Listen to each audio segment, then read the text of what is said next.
Imaginez un instant, en face d'un employeur ou d'un chef d'entreprise, vous êtes incapable de répondre à cette question qui dit qu'est-ce que tu sais faire?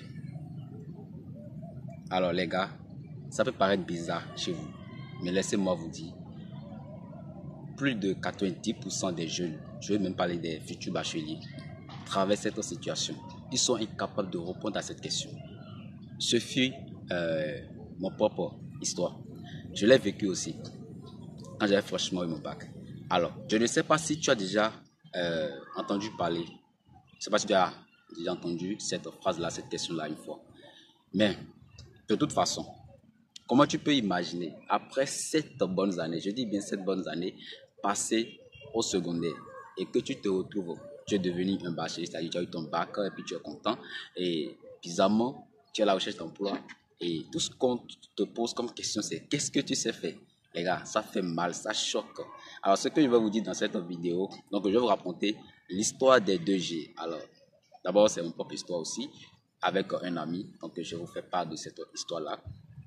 En dehors de cela, je vais vous préparer, je vais vous donner quelques astuces pour pouvoir mieux répondre à cette question-là, pour éviter les erreurs que les 2G ont eu à faire en leur temps. C'était en 2018, bien sûr que cela s'est passé, bien évidemment.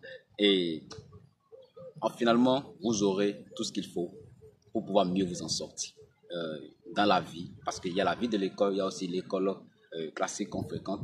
Donc, il ne faut pas forcément tout miser sur l'école. Avant de commencer cette chronique, j'ai un bonus pour toi. Alors, d'abord, sois pas étonné du fait que tu me vois en maillot. Eh bien, je suis venu au sport. Donc, je me suis dit que il y a cette chronique-là, il y a cette question-là qui me passe la tête. Donc, je me suis dit, voilà, je vais te partager cela. Eh bien, sur le terrain de sport, bien évidemment. Alors, bref, le bonus dont je te parlais ici, eh bien, le dimanche 18 mai prochain, aujourd'hui nous sommes le 11 mai, c'est d'ailleurs le jour, c'est d'ailleurs le décès du Bob Marley. Si tu ne savais pas, alors aujourd'hui nous fêtons Bob Marley, bien évidemment. Je profite aussi pour te dire que j'ai assisté à cette cérémonie-là de Bob Marley quand il était sur le campus en 2017, je crois, j'ai assisté à cela une fois. Eh bien, c'est vraiment magnifique cette soirée-là sur le campus de l'université d'Abomey Calavi. Pour ceux qui connaissent ça, bien sûr, c'est d'ailleurs la plus grande université du Bénin, si tu ne le savais pas. Donc, cette soirée-là, il y a des artistes qui font différentes prestations sur la scène. Voilà, et on assiste beaucoup plus à des spectacles de reggae. Parce que quand on parle de Bob Marley, c'est le reggae. Ouais, je me rappelle même d'une des citations de Bob Marley qui dit émancipez-vous de l'esclavage mental. Personne d'autre que nous-mêmes ne peut libérer nos esprits. Alors c'était Bob Marley qui disait cela. Donc comme aujourd'hui c'est sa fête, je me suis dit je vais profiter pour te donner une de ces citations-là. Bref. Alors comme je te le disais, donc sur le campus, en dehors des prestations de reggae, etc., il y a, des étudiants, en tout cas, il y a toutes sortes de personnes qui viennent ce jour-là. Il y a des gens qui font le plaisir de fumer, de prendre de l'alcool, de faire ci. Donc ce jour-là, tu vas voir plein de fumées, de cigarettes dans l'air. Je me dis, waouh, waouh. D'ailleurs, même quand tu regardes les vidéos de Bob Marley, tu vas voir, c'est un gars qui... Bon, revenons maintenant à notre bonus, comme je te le disais. Alors, je t'invite à mon live, parce que je serai en live le dimanche 18 mai, à partir de 0, bien sûr, sur la chaîne TikTok Académie de GH. Et bien, pour retrouver cette chaîne, c'est pas compliqué. Il suffit juste de te rendre sur TikTok, tu tapes juste Académie de GH. D'accord? Donc, tu vas retrouver la chaîne. Alors, je t'invite à t'abonner à cette chaîne si tu ne l'as pas encore fait. Aime cette vidéo, car le meilleur don que tu peux faire aujourd'hui, c'est le partage d'informations. Et si tu prends le plaisir de partager cette vidéo avec tes amis et sur les réseaux également, sache que tu vas sauver des vies, sache que tu vas te sauver des gens qui peut-être sont dans des doutes ou bien qui peut-être n'ont pas encore vécu cette expérience que je vais partager avec toi dans la présente vidéo. Alors partage avec eux pour qu'eux-mêmes ils évitent également ce piège-là et puis soient déjà à l'avance préparés avant de monter sur le terrain, avant d'aller dans l'école de la vie, tout simplement. Sur ce, le skate. Salut les amis. Alors, j'espère que tu te portes très bien. Sinon, de mon côté, moi, je vais à merveille, comme tu peux le voir. Et aujourd'hui, j'ai décidé de parler de la thématique qu'est-ce que tu sais faire. Alors, c'est une expérience que moi j'ai vécue personnellement avec un ami. Et bien évidemment, pour ceux qui ne me connaissent pas, je m'appelle Gérard Pégon. Donc, je suis spécialisé en stratégie marketing, en création de contenu, développement personnel et aussi entrepreneurial. Donc, l'histoire que je m'apprête à te raconter aujourd'hui, je sais que cela va te choquer, mais écoute attentivement cette histoire. Peut-être que tu l'as déjà vécue aussi. Et je l'ai vécu avec un ami, bien évidemment. Cet ami s'appelle Giovanni. C'est pour cela que j'ai dit au début de cette vidéo les 2G, l'histoire des 2G. Je m'appelle Gérard, mon ami là s'appelle Giovanni. Donc c'est GG. Alors, j'appelle son nom avec beaucoup de respect. C'est un ami à moi, un ami avec qui j'ai passé tout mon cursus au secondaire et même à universitaire. Voilà, avec beaucoup de respect, comme je l'ai dit. S'il écoute, bien s'il suit cette vidéo, il va se retrouver dans l'histoire que je vais raconter aujourd'hui, ce 11 mai. Alors, on était en 2018. Nous avons franchement eu notre bac en 2017. Voilà, bac B en 2017. Et l'idée était de poursuivre les études universitaires. Alors, on a dit, du fait qu'on est bon en allemand, voilà, et on s'est retrouvé sur le campus, c'est-à-dire l'université Nabo Mekalavi et au Bénin. Alors, sur ce campus, d'abord, nous sommes secourus, désolé, nous sommes secourus au bac. Donc, on savait que sur le campus, on pouvait prendre notre secours, histoire de prendre cela pour pouvoir poursuivre nos études et faire aussi des efforts et devenir boursier jusqu'à terminer les études. C'était ça le plan même. Alors, comme on le dit, l'homme propose et Dieu dispose. Donc, sur le campus, on a commencé l'année et quelques mois plus tard, on apprend que une loi a été votée par le gouvernement en ce moment-là, et en 2017. Et la loi, on a été frappé par la loi, mon ami et moi, on a été frappé par cette loi-là. Et il s'est fait que les bourses et les secours s'octroient désormais par quota. Et quand le quota était sorti, c'est-à-dire on décide de choisir un certain nombre de personnes par faculté en fait. Alors bref, lui et moi, on n'a pas retrouvé tout simplement notre nom parmi cette liste-là, cette personne qui a été choisie. Donc, désolé de t'apprendre cela, on a perdu notre secours comme cela. Alors, je profite aussi de te dire que pendant tout notre cursus universitaire, c'est-à-dire première année, deuxième année, troisième année, on l'a fait sans même avoir accès à nos bourses. Malgré que on avait des moyens qui étaient au-delà de ce qu'on exigeait pour pouvoir avoir des bourses.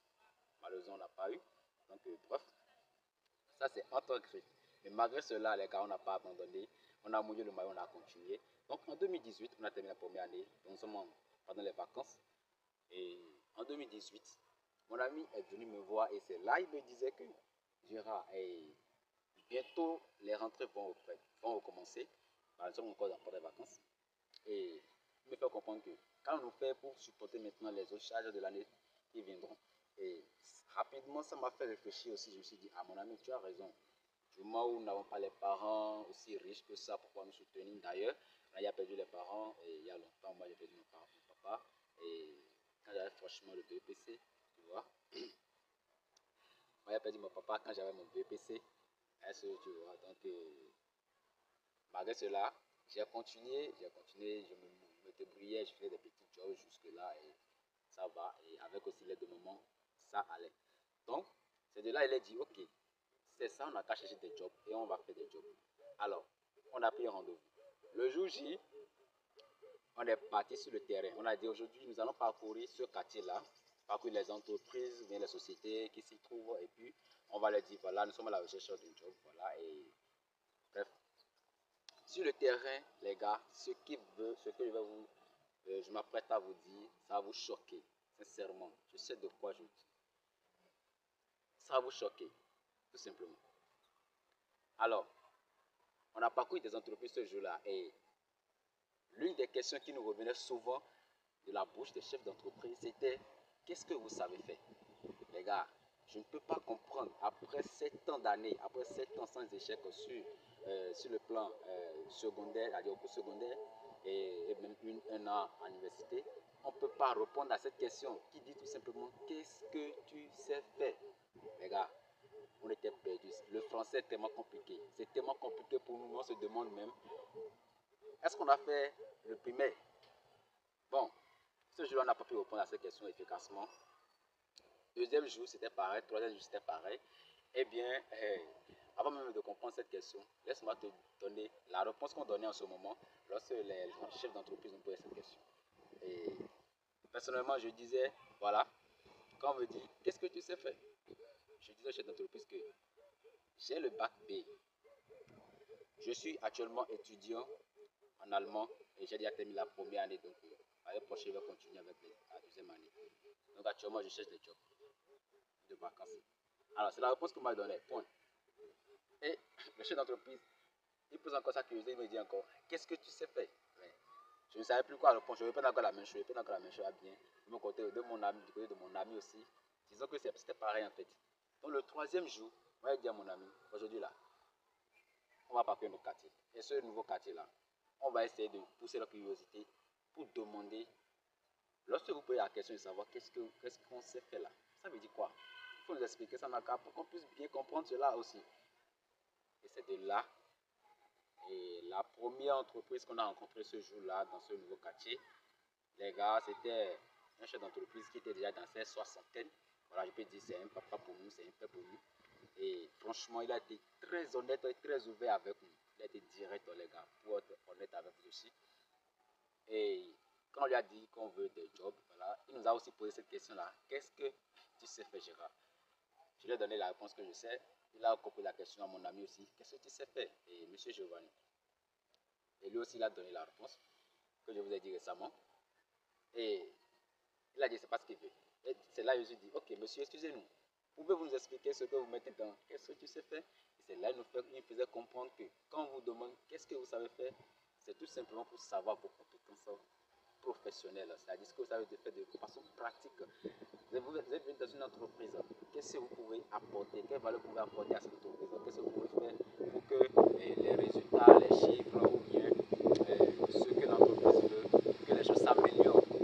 Lorsque vous allez vous allez intégrer cette entreprise. C'est ce qu'on vous demande. Qu'est-ce que vous savez faire de façon pratique? Alors, c'est là qu'on a compris réellement ce que signifiait cette question qu'on nous posait depuis 3 jours. Et les gars, on a quitté, on est rentré. Alors déjà, d'abord avant de rentrer, je profite pour dire, c'est là que j'ai dit au monsieur là que, donc si je propose que à ce moment-là, je maîtrisais déjà l'informatique. Voilà, j'avais suivi une formation pendant les vacances. Avant même d'avoir le bac, et je maîtrisais l'outil informatique et une formation en secrétariat informatique. Voilà. Donc, je disais donc, si je disais avant, voilà, et j'ai une formation en informatique, donc je maîtrisais les logiciels comme Word, Excel, PowerPoint, Publisher, etc. Ça, c'est bon. Il m'a dit, oui, ça, c'est une compétence pratique. Donc, il reste à savoir si je maîtrise réellement, si je sais faire, je peux faire des saisies, je peux faire ci, je peux faire ça. Il dit, oui, ça, je maîtrise tout ça là. Il a dit, ok. Donc, c'est ça qu'on appelle quelque chose de formation professionnelle, par exemple. Et le jour-là, on est parti. Donc, sur le chemin, mon ami m'a dit que minimum, lui aussi, va faire une formation en informatique. Bref. Alors, les gars, ce que je viens de vous raconter, ça peut paraître bizarre chez certains, ça peut paraître amusant chez d'autres.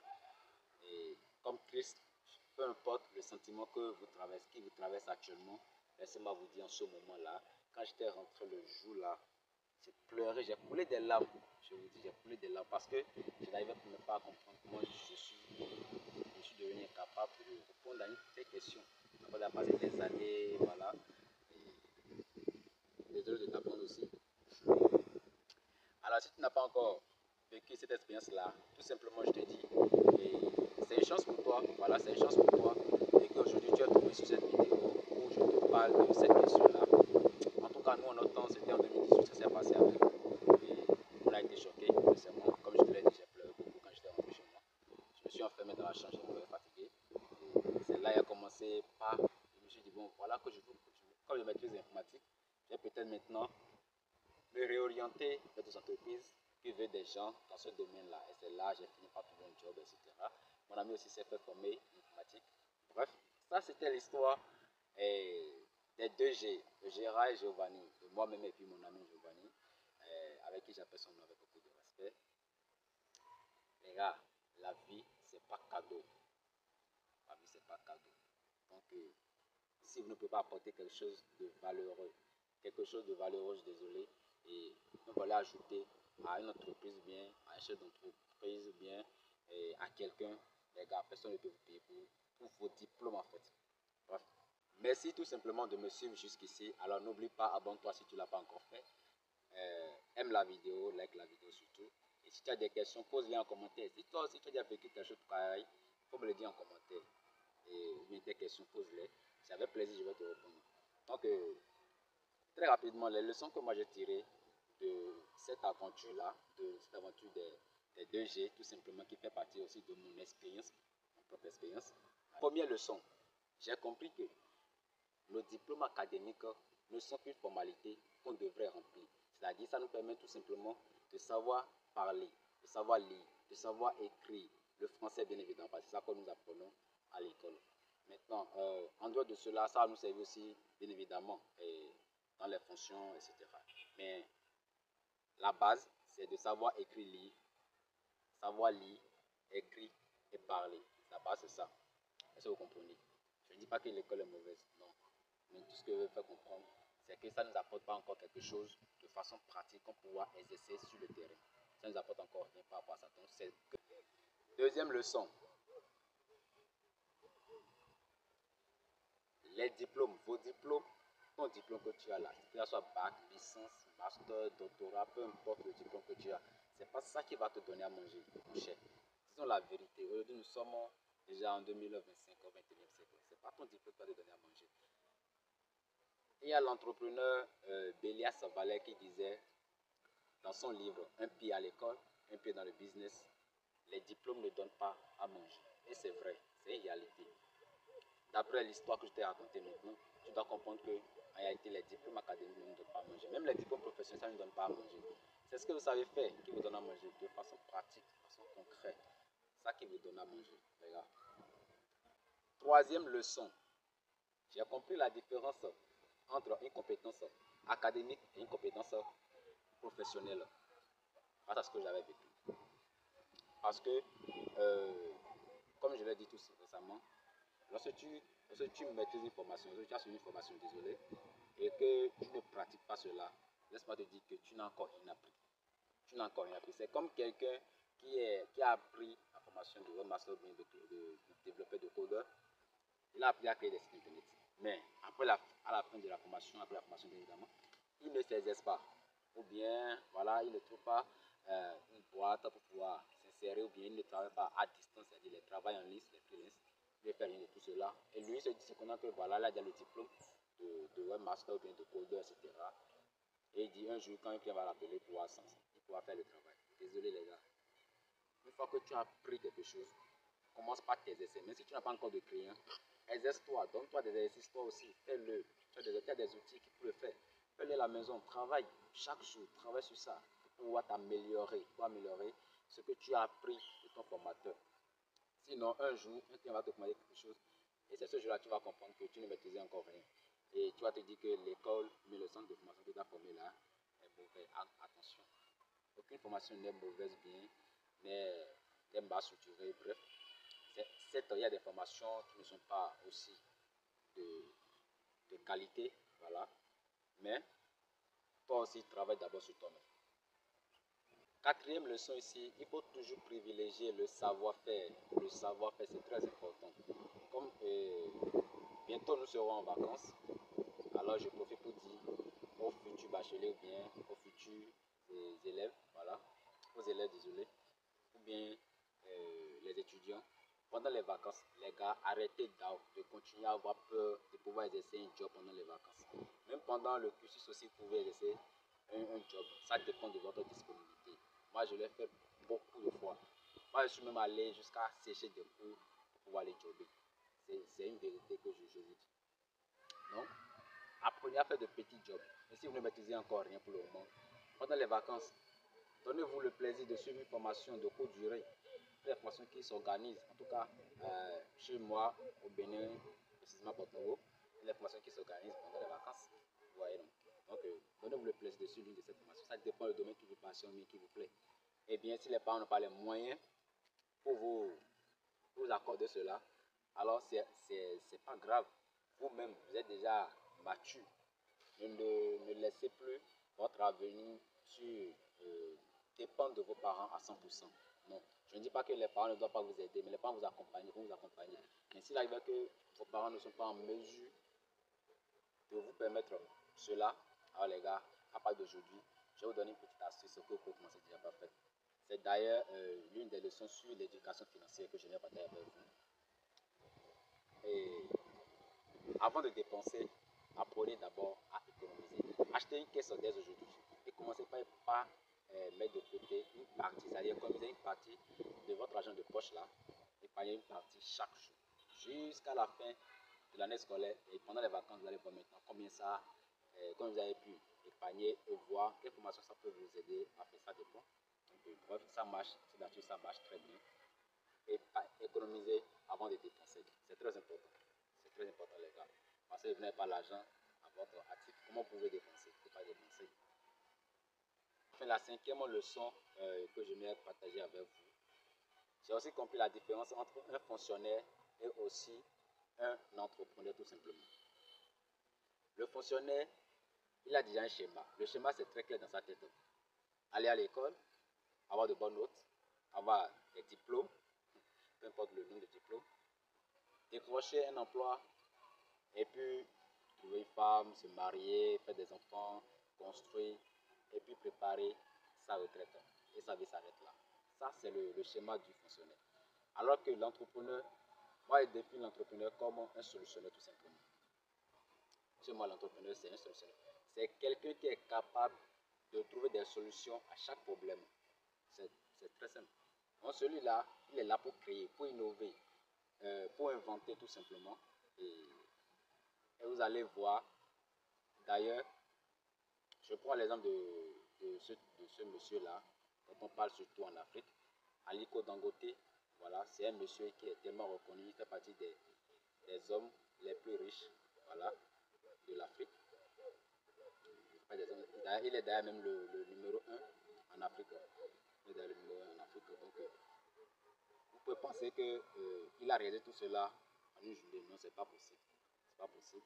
Si vous allez lire son histoire, vous allez découvrir. Et aussi, je profite aussi pour vous dire que j'ai un livre, voilà, intitulé Jeunesse en mission, rêver, bâtir et imparter. Alors, si tu prends ce livre-là, tu vas découvrir l'histoire, la biographie tout simplement de ce monsieur-là, Aliko Dangote. Et tu pourras t'imprégner de son histoire. Il y a l'histoire de d'autres personnes également. Il y a des chroniques, de plus de 110 chroniques. Il y a d'autres informations. Alors, ce livre va tout simplement t'aider à t'améliorer, améliorer ta façon de penser, améliorer ton développement personnel, à oser désormais, à finir avec toutes sortes de peurs. Parce qu'il y a plusieurs peurs aujourd'hui qui nous empêchent de faire des choses par exemple maintenant, il y a des gens qui ne peuvent pas se tenir devant une caméra et parler, prendre la parole, parler. Non seulement il y a des gens qui ne peuvent pas parler en public, il y a devant un monde, voilà, donc il y a toutes ces peurs-là.